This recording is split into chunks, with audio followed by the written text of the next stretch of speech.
funding those? Is this you have a combination of, again, with the state, the SUNY The state portion has been reduced over the years. It's now probably about, for every state dollar, there's anywhere from $12 to $14 in private match that comes into programs. And we expect it's going to hit 20 to 1 within a year. And that's more critical because the government's out of money.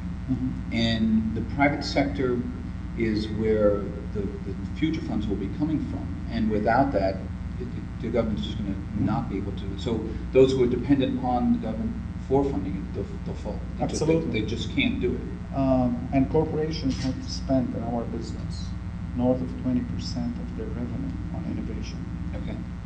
And given the cost now of innovation, and given the complexity of innovation, the old Kremlin model where they could do it internally and be able to have enough brain power to innovate and have internal resources to fund it are long gone. We call them all now the have-nots. So we need them to get together here, like what we do, and become haves together. Mm-hmm.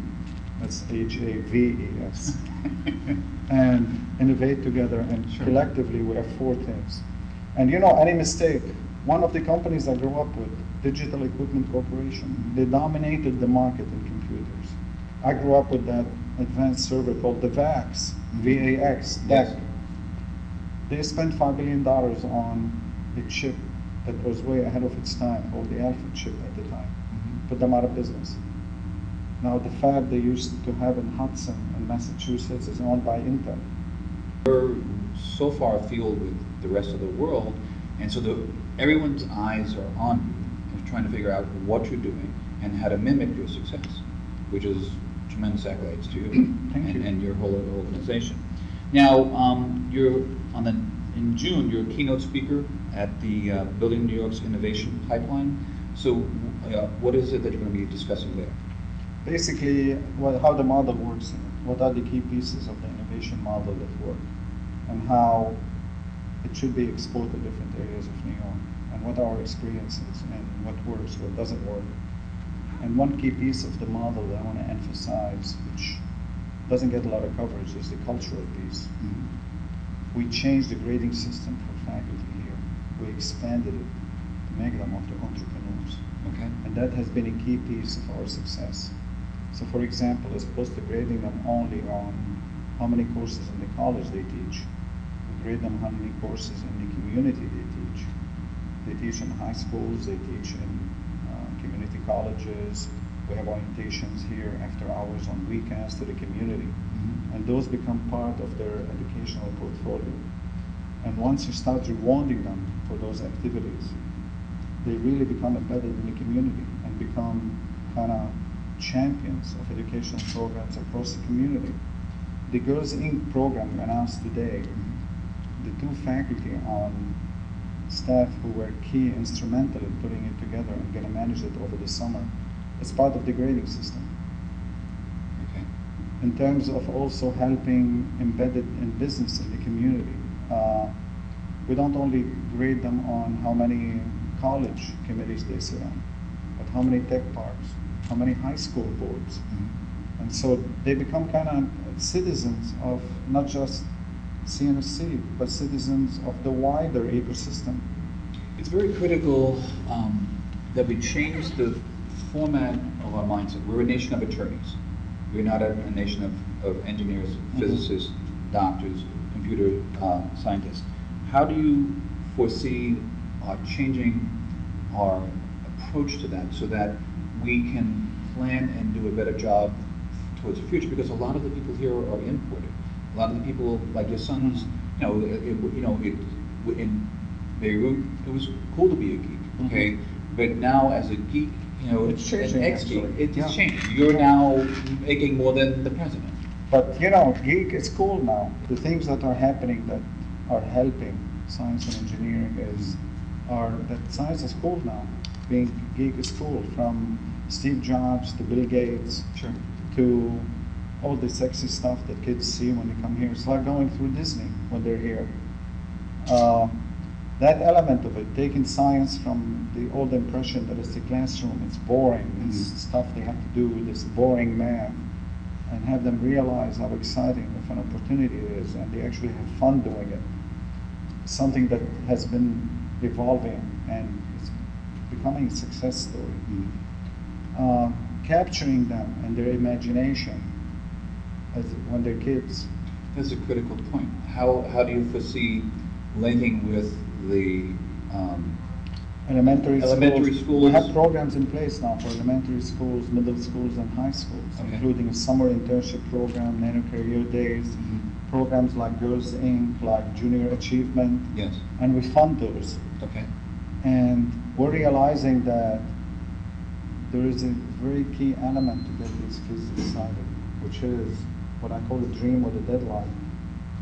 When Apollo landed on the moon, those 11 years or 10 years since Kennedy announced it, whatever that period was kind of dream with a deadline for the US. Yes. It unified science and engineering, got everybody excited. Kids went into physics because of it.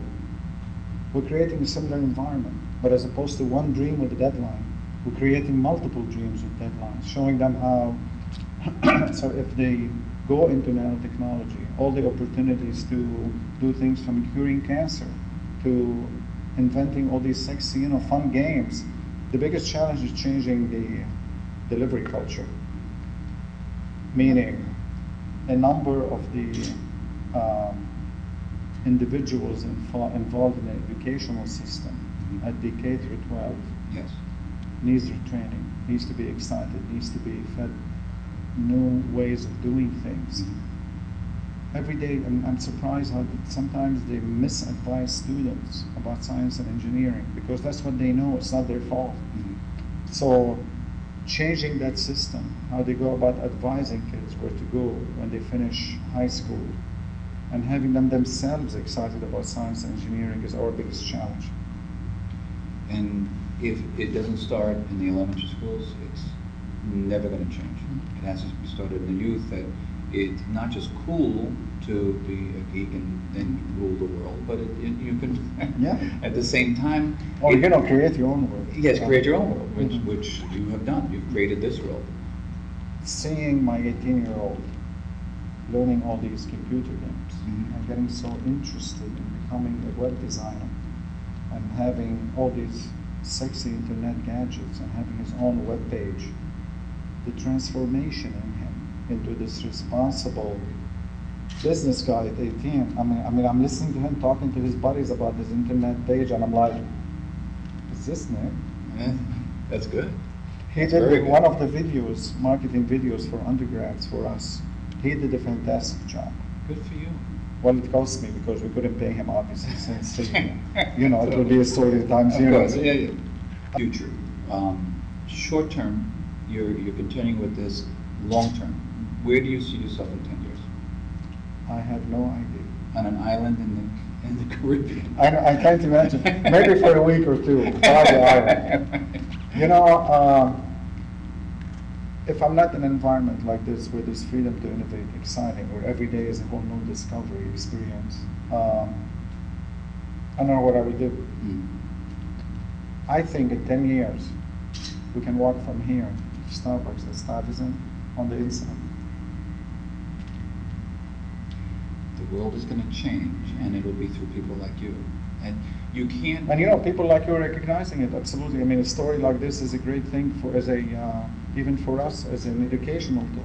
Well, without it, if you can't see anyone walking without their driving. Now they have to have laws against people texting. There wasn't before. DWI was wrong. Now it's texting, and it's talking on your phone, and you people don't sit anywhere. Even in church, they're playing with their games in church, or they're texting. I posted a picture on my Facebook page. I went to dinner at Kodo's, the sushi place on Weston, with Nick, with my 18-year-old. We spent the whole time texting each other across the table, sending pictures and playing words with friends, and it's amazing. It is amazing. The world has changed so much. There was a story. Sorry for okay. A couple of years ago, History Channel ran a story on the history of the computer chip, and they talked about how we went through an evolution because of the computer chip without knowing it. with the advent of the ATM, somebody goes now, puts a code in, and the machine tells him, oh, you have $1,000 in the bank, and you believe it. Yeah. Because of the reliability of the computer chip, because of the technology. They said that was an evolution we went through in the financial sector that nobody picked up on. Nobody realized that for the first time in history, we have a machine telling us you have this much money, and we don't have to see it in person to believe it. It's a good thing and a bad thing, because people with their credit have overabused it. People without credit can't get ahead in life, and those who, especially in a tough economy, have lost their credit. So they're limited forever to do anything. So it's a matter of now, it goes back to then the old system of chicken for, you're fixing my wagon. I think, that's a social responsibility that we need to instill in people as. It's true with nanotechnology, with all the innovations in the biological side. If it's not coupled the right moral fabric and the right ethics responsibilities, it's very dangerous. And so keeping the ethics and the moral responsibility and training going in parallel with technology is critical. I thank you, sir. You are one of the most fascinating people I've ever talked with. As Success Public Relations, we thank you so much for having the opportunity to talk to you, sir. Our pleasure. Thank you so much. Appreciate it. Thank you.